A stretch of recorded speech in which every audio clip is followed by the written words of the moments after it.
মাঝে মধ্যে কিছু জিনিসের সৌন্দর্য আমাদের এতটাই মুগ্ধ করে যে আমরা ভুলে যাই সেই সৌন্দর্যের আড়ালেই লুকিয়ে থাকতে পারে কোনো ভয়ঙ্কর মৃত্যুফাঁদ। হ্যালো, শুনতে পাচ্ছ তোমার সেই চেনা কণ্ঠ? আমি অসীমা, আর তুমি শুনছো স্বপ্নডর সত্যি। তুমি কেমন আছো? আশা করি তুমিও তোমার পরিবারের সবাই ভালো আছো। আমিও ভালো আছি। আজ তোমাদের জন্য মাঝে মধ্যে কিছু জিনিসের সৌন্দর্য আমাদের এতটাই মুগ্ধ করে যে আমরা ভুলে যাই সেই সৌন্দর্যের আড়ালেই লুকিয়ে থাকতে পারে কোনো ভয়ঙ্কর মৃত্যু ফাঁদ। তুমিও তোমার পরিবারের সবাইকে স্বাগত জানিয়ে শুরু করলাম ৬৮ নম্বর এপিসোডে আজকের গল্প, ভয়ঙ্কর আকর্ষণ। হ্যাঁ, ঠিকই শুনেছ, আজকের গল্প ভয়ঙ্কর আকর্ষণ। অয়ন বরাবরই একটু শৌখিন মানুষ। পুরনো দিনের রাজকীয় আসবাবপত্র আর দুর্লভ জিনিসের প্রতি তার এক অদ্ভুত দুর্বলতা কাজ করে। শহরের এক কোণে তার একটি ছোট এন্টিক শপ আছে, যেখানে সে দেশ বিদেশের নানা প্রান্ত থেকে সংগৃহীত অদ্ভুত সব জিনিস সাজিয়ে রাখে। মাঝখানেক আগে এক নিলাম থেকে সে বিশাল বড় একটি আয়না কিনে আনে। আয়নাটি ছিল শতাব্দী প্রাচীন। তার চারপাশে ফ্রেমটি ছিল হাতির দাঁত আর রূপোর নিপুণ কারুকার্য করা। অয়ন এর নাম দিয়েছিল মায়া দর্পণ। কিন্তু আয়নাটি বাড়িতে আনার পর থেকেই অয়নের আচরণে কিছু বিচিত্র পরিবর্তন লক্ষ্য করা গেল। সে খেয়াল করল আয়নাটির দিকে তাকালে সে নিজেকে সাধারণের চেয়ে অনেক বেশি সতেজ আর উজ্জ্বল অনুভব করে। এক অদ্ভুত মায়াবী শক্তি তাকে বারবার আয়নাটির সামনে টেনে নিয়ে যায়। খাওয়া দাওয়া, এমনকি রাতের ঘুম পর্যন্ত সে ত্যাগ করল, কিন্তু আয়নার সামনে দাঁড়িয়ে নিজের প্রতিবিম্ব দেখতেই সে বেশি স্বাচ্ছন্দ্য বোধ করতে শুরু করলো। তার মনে হতো আয়নার ভিতরে জগৎটা এই রক্ত মাংসের পৃথিবীর চেয়ে অনেক বেশি রঙিন আর রহস্যময়। অয়নের ছোটবেলার বন্ধু আকাশ একদিন তার বাসায় এসে তাকে দেখে রীতিমতো আঁতকে উঠল। মাত্র কয়েক সপ্তাহের ব্যবধানে অয়ন যেন এক কঙ্কালসার মানুষে পরিণত হয়েছে। গাল দুটো বসে গেছে, চোখের নিচে গভীর কালো ছায়া, আর সারা শরীরে এক ফ্যাকাশে ভাব।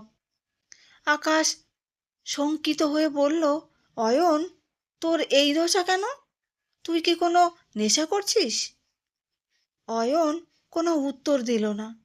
সে শুধু ঘোর লাগা চোখে সেই আয়নাটির দিকে তাকিয়ে মৃদু হাসল। আকাশ খেয়াল করল আয়নার ভেতর অয়নের যে প্রতিবিম্ব দেখা যাচ্ছে সেটি অদ্ভুতভাবে সজীব আর শক্তিশালী। মনে হচ্ছিল আয়নাটি যেন অয়নের জীবনশক্তি তিলে তিলে নিজেকে প্রাণবন্ত করে তুলছে। সেই রাতেই চরম বিপত্তি ঘনিয়ে এলো। রাত তখন প্রায় 2:30। বাইরে প্রবল বজ্রবৃষ্টি আর ঝোড়ো হাওয়া বইছে। অয়ন সন্মোহিতের মতো আয়নার একদম কাছে গিয়ে দাঁড়ালো। হঠাৎ সে দেখল আয়নার ভিতরের প্রতিবিম্বটি তার সাথে তাল মেলাচ্ছে না। সে স্থির দাঁড়িয়ে থাকলেও আয়নার ভিতর তার প্রতিবিম্বটি ক্রূর হাসিতে ফেটে পড়ল।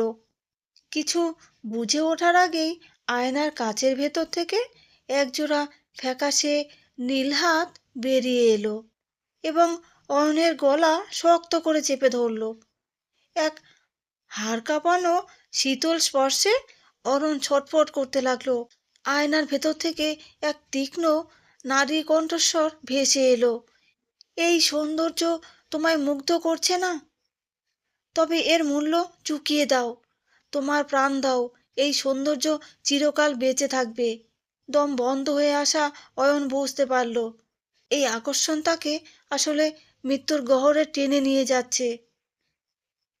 সে শেষ মরণপণ শক্তিতে পাশের টেবিলে রাখা একটি ভারী পিতলের বুদ্ধ মূর্তি তুলে নিয়ে আয়নাটির ঠিক মাঝখানে সজোরে আঘাত করল। এক বিকট আর্তনাদ আর কাঁচ ভাঙার শব্দে পুরো ঘর কেঁপে উঠল। আয়নাটি চুরমার হয়ে যেতেই অয়ন মেঝের ওপর অচৈতন্য হয়ে লুটিয়ে পড়ল। পরদিন সকালে আকাশ এসে দেখল অয়ন জ্ঞানহীন অবস্থায় পড়ে আছে, আর ভাঙা কাচের প্রতিটি টুকরো থেকে বিষাক্ত কালো ধোঁয়া বের হচ্ছে। অয়ন শেষ পর্যন্ত প্রাণে বাঁচল ঠিকই, কিন্তু সে এক গভীর সত্য শিখল। পৃথিবীর সব মোহময় সৌন্দর্যের পিছনে শুধু ভালোবাসা থাকে না, কিছু জিনিসের আকর্ষণ হয় চরম ভয়ঙ্কর। তো এই ছিল আজকের গল্প। গল্পটা যদি তোমার ভালো লেগে থাকে তাহলে একটা লাইক দিও, শেয়ার করো, আর কমেন্টে জানিও কেমন লাগলো।